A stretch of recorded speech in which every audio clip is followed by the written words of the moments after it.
حسنت نفسي بالحي القيوم الذي لا يموت أبدا ودفعت عني السوء بألف لا حول ولا قوة إلا بالله.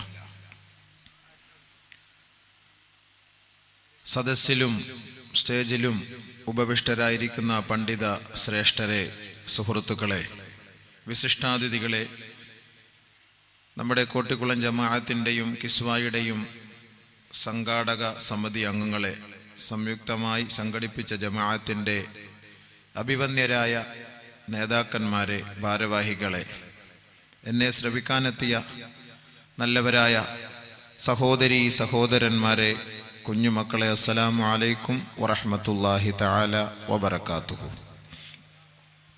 അല്ലാഹു സുബ്ഹാനഹു വ തആല അവൻ്റെ മഹലായ ഫള് കൊണ്ട് ഈ റബീഉൽ അവ്വലിൻ്റെ രാവിൽ ഹബീബായ റസൂലുള്ളാഹി സ്വല്ലല്ലാഹു അലൈഹി വസല്ലമ തങ്ങളുടെ ജീവിതത്തെയും അവിടുത്തെ ദർശനത്തെയും അവിടുത്തെ വഴികളെയും പഠിക്കുവാനും കേൾക്കുവാനും ചിന്തിക്കുവാനും നമ്മുടെ ശിഷ്ടജീവിതം ആ വഴികളിലൂടെ അനുധാവനം ചെയ്തുകൊണ്ട് അള്ളാഹുവിൻ്റെയും റസൂലിൻ്റെയും തൃപ്തി കരസ്ഥമാക്കി മരിക്കുവാൻ അള്ളാഹു ഈ പുണ്യമായ സദസ്സിൻ്റെ ബർക്കത്ത് കൊണ്ട് നമുക്ക് തൗഫീഖ് നൽകി അനുഗ്രഹിക്കുമാറാകട്ടെ.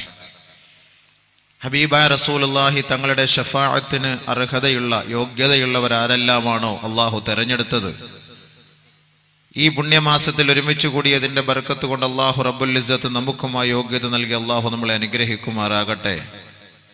നാളെ മഹ്ശറ വൻസഭയിൽ വിചാരണയുടെ വേളയിൽ ഹബീബായ റസൂലുള്ളാഹി സ്വല്ലല്ലാഹു അലൈഹി വസല്ലമ തങ്ങളോടൊപ്പം ശഫാഅത്ത് ലഭിച്ചവരുടെ കൂട്ടത്തിൽ സ്വർഗീയ സോപാനം അലങ്കരിക്കാൻ അള്ളാഹു നമുക്ക് ഓരോരുത്തർക്കും തൗഫീഖ് നൽകി അനുഗ്രഹിക്കുമാറാകട്ടെ.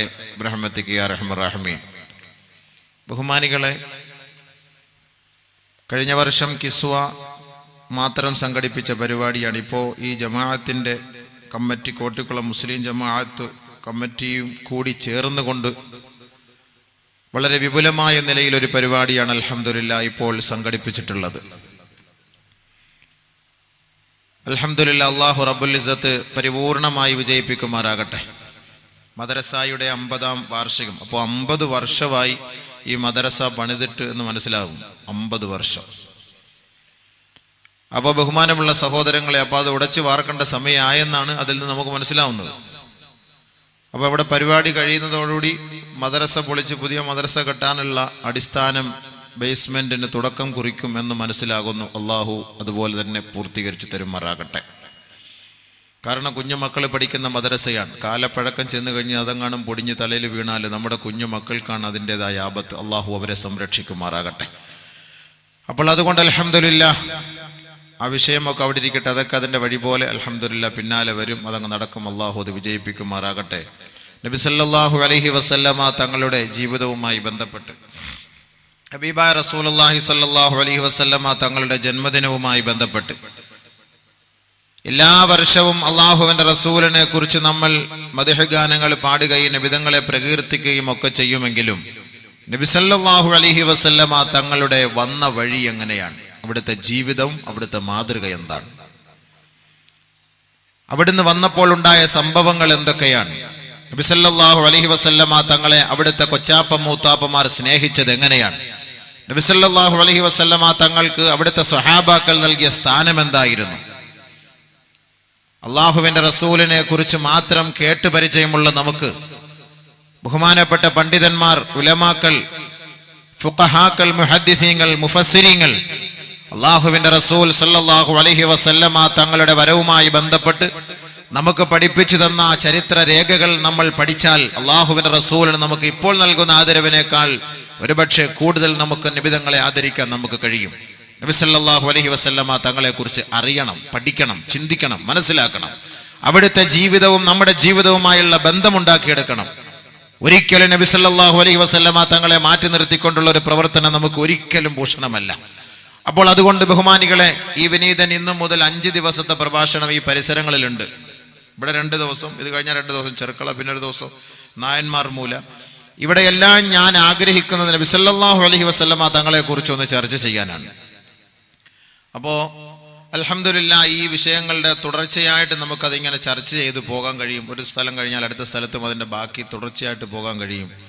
അൽഹംദുലില്ലാ, അതുകൊണ്ട് കേട്ട് മനസ്സിലാക്കി അത് ജീവിതത്തിൽ പ്രാവർത്തികമാക്കാൻ ആദ്യമായി ഞാൻ എന്നോടും പിന്നീട് നിങ്ങളോട് ഞാൻ വസിയത്ത് ചെയ്യുകയാണ്. അല്ലാഹു റബ്ബുൽ ഇസ്സത്ത് തൗഫീഖ് നൽകി അനുഗ്രഹിക്കുമാറാകട്ടെ. ബഹുമാനമുള്ള സഹോദരങ്ങളെ, ബഹുമാനപ്പെട്ട നബിഗിന റസൂലുള്ളാഹി സ്വല്ലല്ലാഹു അലൈഹി വസല്ലമ തങ്ങൾ വരാനുള്ള കാരണം, ഞാൻ കഴിഞ്ഞ വർഷം ഇതേ സദസ്സിൽ കിസ്വ എന്ന പേര് കണ്ടപ്പോൾ ബഹുമാനപ്പെട്ട ഇബ്രാഹിം നബി അലൈഹിസ്സലാത്തു വസ്സലാമിൻ്റെ പ്രാർത്ഥന എന്ന വിഷയമായിരുന്നു ഈ പേര് കണ്ടുകൊണ്ട് തുടങ്ങിയതാണ്. ഇബ്രാഹിം നബി അലൈഹിസ്സലാത്തു വസ്സലാം പരിശുദ്ധമായ കഅബയിൽ ചെയ്ത ദുആ, അതിൻ്റെ യാഥാർത്ഥ്യങ്ങൾ, അതിനെക്കുറിച്ച് ഞാൻ കഴിഞ്ഞ വർഷം ചർച്ച ചെയ്തു. 5 പരമപ്രധാനമായ ദുആ ഇബ്രാഹിം നബി അലൈഹിസ്സലാത്തു വസ്സലാം കഅബയുടെ പൂമുഖത്ത് വെച്ച് നിറവേറ്റിയെങ്കിൽ അതിൽ ഒരു ദുആ പരമപ്രധാനമായ ദുആയായിരുന്നു. അത് നാമുമായി ബന്ധപ്പെട്ടതാണ്, നമ്മുടെ നബിയുമായി ബന്ധപ്പെട്ടതാണ്. وَإِذْ يَرْفَعُ إِبْرَاهِيمُ الْقَوَاعِدَ مِنَ الْبَيْتِ وَإِسْمَاعِيلُ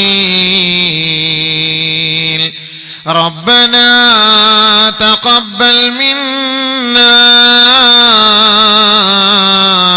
إِنَّكَ أَنْتَ السَّمِيعُ الْعَلِيمُ رَبَّنَا وَاجْعَلْنَا مُسْلِمَيْنِ لَكَ وَمِنْ ذُرِّيَّتِنَا أُمَّةً مُسْلِمَةً لَكَ وَأَرِنَا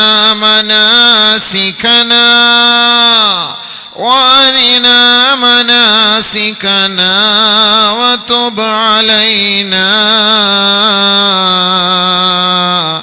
إِنَّكَ أَنْتَ التَّوَّابُ الرَّحِيمُ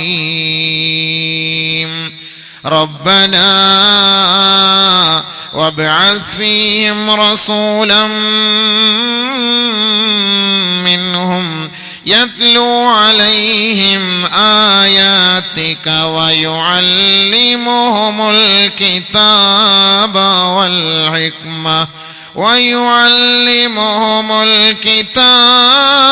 وَالْحِكْمَةَ وَيُزَكِّيهِمْ إِنَّكَ أَنْتَ الْعَزِيزُ الْحَكِيمُ. ബഹുമാനപ്പെട്ട ഇബ്രാഹിം നബി അലൈഹിസ്സലാത്തു വസ്സലാം പരിശുദ്ധമായ കഅബ ഷരീഫ് പണിത് പൂർത്തിയാക്കിയ പാടെ അല്ലാഹു റബ്ബുൽ ഇസ്സത്തിന്റെ ദർബാറിലേക്ക് നോക്കിക്കൊണ്ട് നടത്തിയ പ്രാർത്ഥന ശ്രദ്ധേയമാണ്. അല്ലാഹുവിന്റെ പ്രവാചകൻ ചെയ്ത ദുആയിൽ പരമപ്രധാനമായ ദുആ, റബ്ബനാ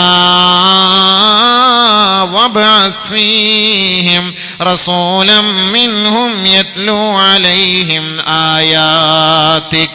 അല്ലാഹുവേ, നിന്റെ ഗ്രന്ഥങ്ങൾ പഠിപ്പിച്ചു കൊടുക്കുന്ന, അതോതി കൊടുക്കുന്ന, അതിൻ്റെ ഉള്ളടക്കങ്ങളും അധ്യായങ്ങളും അറിയിച്ചു കൊടുക്കുന്ന, അത് പ്രബോധനം ചെയ്ത് സമുദായത്തെ ഉദ്ധരിക്കുന്ന ഒരു ഉദ്ധാരകനായ, ഒരു അധ്യാപകനായ, അതിലൂടെ സംസ്കാരശൂന്യരായ ഈ അറബികളെ സംസ്കരിച്ചെടുക്കാൻ കഴിയുന്ന തരത്തിലുള്ള ഒരു പ്രബോധകനെ, ഒരു പ്രഭാഷകനെ, ഒരു പ്രവാചകനെ ഈ മണ്ണിൽ നീ നിയോഗിക്കണമേ റബ്ബേ. ഇബ്രാഹിം നബി അലൈഹിസ്സലാത്തു വസ്സലാമിന്റെ പ്രാർത്ഥന ശ്രദ്ധേയമാണ്. കഅബയുടെ മടിത്തട്ടിൽ നിന്നുകൊണ്ട് ആ മക്കയുടെ സ്പന്ദനം അറിയാൻ കഴിവുള്ള ഒരു പ്രവാചകന് വേണ്ടി 5000 വർഷങ്ങൾക്ക് മുമ്പ് മഹാനായ ഇബ്രാഹിം നബി ചെയ്ത ദുആയുടെ ഫലമാ. ബഹുമാനപ്പെട്ട ഖാലിദ് ഇബ്നു മഅദാൻ റളിയല്ലാഹു തആല അൻഹു റിപ്പോർട്ട് ചെയ്യുന്ന ഹദീസിൽ കാണാം, അന്ന അസ്ഹാബ റസൂലുള്ളാഹി സ്വല്ലല്ലാഹു അലൈഹി വസല്ലം, അല്ലാഹുവിന്റെ റസൂലിന്റെ സഹാബാക്കൾ ഖാലൂ ലഹു, നബി തങ്ങളോട് ചോദിക്കുകയാ, അഖ്ബിർനീ അൻ നഫ്സിക യാ റസൂലല്ലാഹ്, അല്ലാഹുവിന്റെ റസൂലേ, അങ്ങയെക്കുറിച്ച് ഞങ്ങൾക്കൊന്ന് അറിയിച്ചു തരുമോ? അവിടുത്തെ വ്യക്തിത്വത്തെ ഞങ്ങൾക്കൊന്ന് പരിചയപ്പെടുത്തി തരുമോ? ഹബീബായ റസൂലുള്ളാഹി സ്വല്ലല്ലാഹു അലൈഹി വസല്ലമ തങ്ങൾ സഹാബാക്കൾക്ക് നൽകിയ മറുപടിയാണ്, നഅം അന ദഅവതു അബീ ഇബ്രാഹിം, അതേ, ഞാൻ ഇബ്രാഹിം നബിയുടെ ദുആയാണ്. 5000 വർഷങ്ങൾക്ക് മുമ്പ് കഅബയുടെ പൂമുഖത്ത് വെച്ച് ചെയ്ത ഇബ്രാഹിം നബി അലൈഹിസ്സലാത്തു വസ്സലാമിന്റെ പ്രാർത്ഥനയാണ് ഈ വിനീതൻ നിങ്ങളുടെ മുന്നിൽ ഓതി കേൾപ്പിച്ചത്. ഇതേ ആശയമാണ് ഇബ്രാഹിം നബി അലൈഹിസ്സലാത്തു വസ്സലാം കഅബയിൽ വെച്ച് റബ്ബിനോട് പ്രാർത്ഥിച്ചത്. റബ്ബനാ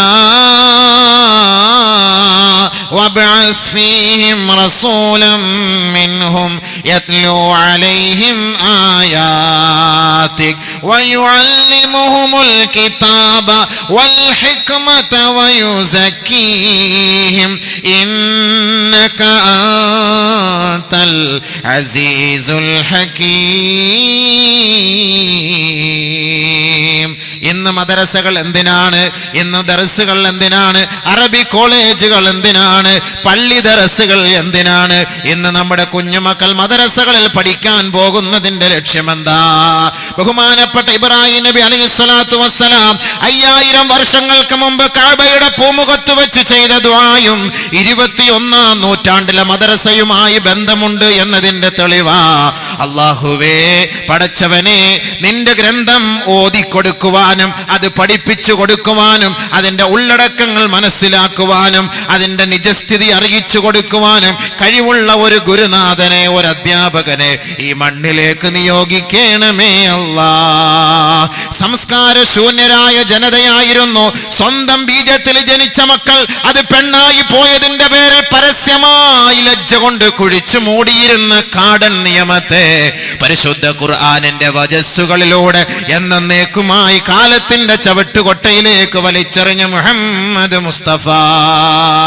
മക്കയുടെ മടിത്തട്ടിലൂടെ ഒരു ഗർഭിണി പെണ്ണ് നടന്നു പോയാൽ അവളുടെ ഉദരത്തിലേക്ക് നോക്കിക്കൊണ്ട് കാട്ടറബികൾ പരസ്പരം കൊഞ്ഞൊലിച്ചുകൊണ്ട് അവരോട് പറയും, ഒരു മാത്സര്യ ബുദ്ധിയോടുകൂടി ചർച്ച ചെയ്യും, ആ പെണ്ണിന്റെ ഉദരത്തിലുള്ളത് ആൺകുട്ടിയാണോ അതോ പെൺകുട്ടിയാണോ? പരസ്പരം ചർച്ച ചെയ്തുകൊണ്ട് കളി തമാശകളിലൂടെ ഒരു കൂട്ടർ പറയും ആ പെണ്ണിന്റെ ഉള്ളിലുള്ളത് ആണാണ്, മറ്റൊരു കൂട്ടർ പറയും അത് പെണ്ണാണ്. എന്നാൽ നമുക്കതിന്റെ നിജസ്ഥിതി മനസ്സിലാക്കാമെന്ന് പറഞ്ഞ് ഒരു കത്തിയെടുത്തു കൊണ്ടുപോയി ജീവനോടെ നടന്നു വരുന്ന പെൺകുട്ടിയുടെ വയറ് കീറിയിട്ട് ആണോ പെണ്ണോ എന്ന് മനസ്സിലാക്കിയിരുന്ന കാടൻ നിയമത്തെ എന്നേക്കുമായി പുറങ്കാലുകൊണ്ട് ചവിട്ടിത്തെറിപ്പിച്ചു മുത്തു മുഹമ്മദ് മുസ്തഫ. അള്ളാഹുവിന്റെ റസൂല് വരുന്നതിന് മുമ്പ് ഭാര്യയുടെ സ്ഥാനം എന്തായിരുന്നു? ഉമ്മാന്റെ സ്ഥാനം എന്തായിരുന്നു? ഉപ്പാന്റെ സ്ഥാനം എന്തായിരുന്നു? ആങ്ങളെയും പെങ്ങളും തമ്മിൽ തിരിച്ചറിയാൻ പറ്റാത്ത കാലഘട്ടമായിരുന്നു. ലൈംഗിക ആവശ്യത്തിന് വേണ്ടി, ലൈംഗിക വീഴ്ചയ്ക്ക് വേണ്ടി സ്വന്തം ഉമ്മയെ പോലും സ്വന്തം പെങ്ങളെ പോലും ഉപയോഗിച്ചിരുന്ന കാടൻ നിയമത്തെ പരിശുദ്ധ ഖുർആനിന്റെ വജസ്സുകളിലൂടെ നിർമാർജനം ചെയ്ത മുത്തൊളി മുഹമ്മദ് മുസ്തഫ സല്ലല്ലാഹു അലൈഹി വസല്ലമ തങ്ങൾ ഈ ഖുർആനിന്റെ അധ്യായം ലോകത്ത് പഠിപ്പിച്ചതിലൂടെയാണ് അത് സാക്ഷാത്കരിക്കപ്പെട്ടതെങ്കിൽ അതിനെല്ലാം ഒരു ഉദാഹരണം മഹാനായ ഖലീലുല്ലാഹി ഇബ്രാഹിം അലൈഹിസ്സലാത്തു വസ്സലാം ആണെന്ന് അല്ലാഹുവിന്റെ റസൂല് പറഞ്ഞുവെങ്കിൽ ആ ഖുർആനിലൂടെ അല്ലാഹു ലോകത്തറിയിച്ചത് എന്താണ്? വയുസക്കീഹിം വയുഅല്ലിമുഹുൽ കിതാബ വൽ ഹിക്മ. സംസ്കാരമില്ലാത്ത സമുദായത്തിന് സംസ്കാരം പഠിപ്പിച്ചു കൊടുക്കുന്ന ഗ്രന്ഥമാണ് ഖുർആൻ. സംസ്കാര ശൂന്യരായ അറബികളെ സംസ്കാരത്തിന്റെ മടിത്തട്ടിലേക്ക് നയിച്ച ഗ്രന്ഥമാണ് ഖുർആൻ. വിദ്യയില്ലാതെ, വിദ്യാഭ്യാസമില്ലാതെ, വിവരമില്ലാതെ കഴിഞ്ഞുകൂടിയിരുന്ന കാട്ടറബികളെ വിജ്ഞാനത്തിന്റെ നഗരിയിലേക്ക് ക്ഷണിച്ച പരിശുദ്ധമായ ഖുർആൻ. ആ ഖുർആനിന്റെ വാക്കുകളെ ലോകത്ത് പഠിപ്പിക്കാൻ കഴിവുള്ള ഒരു അധ്യാപകനെ ഈ മക്കയുടെ മണ്ണിൽ നീ തെരഞ്ഞെടുക്ക് പടച്ചവനെ എന്ന് ബഹുമാനപ്പെട്ട ഇബ്രാഹിം നബി അലൈഹി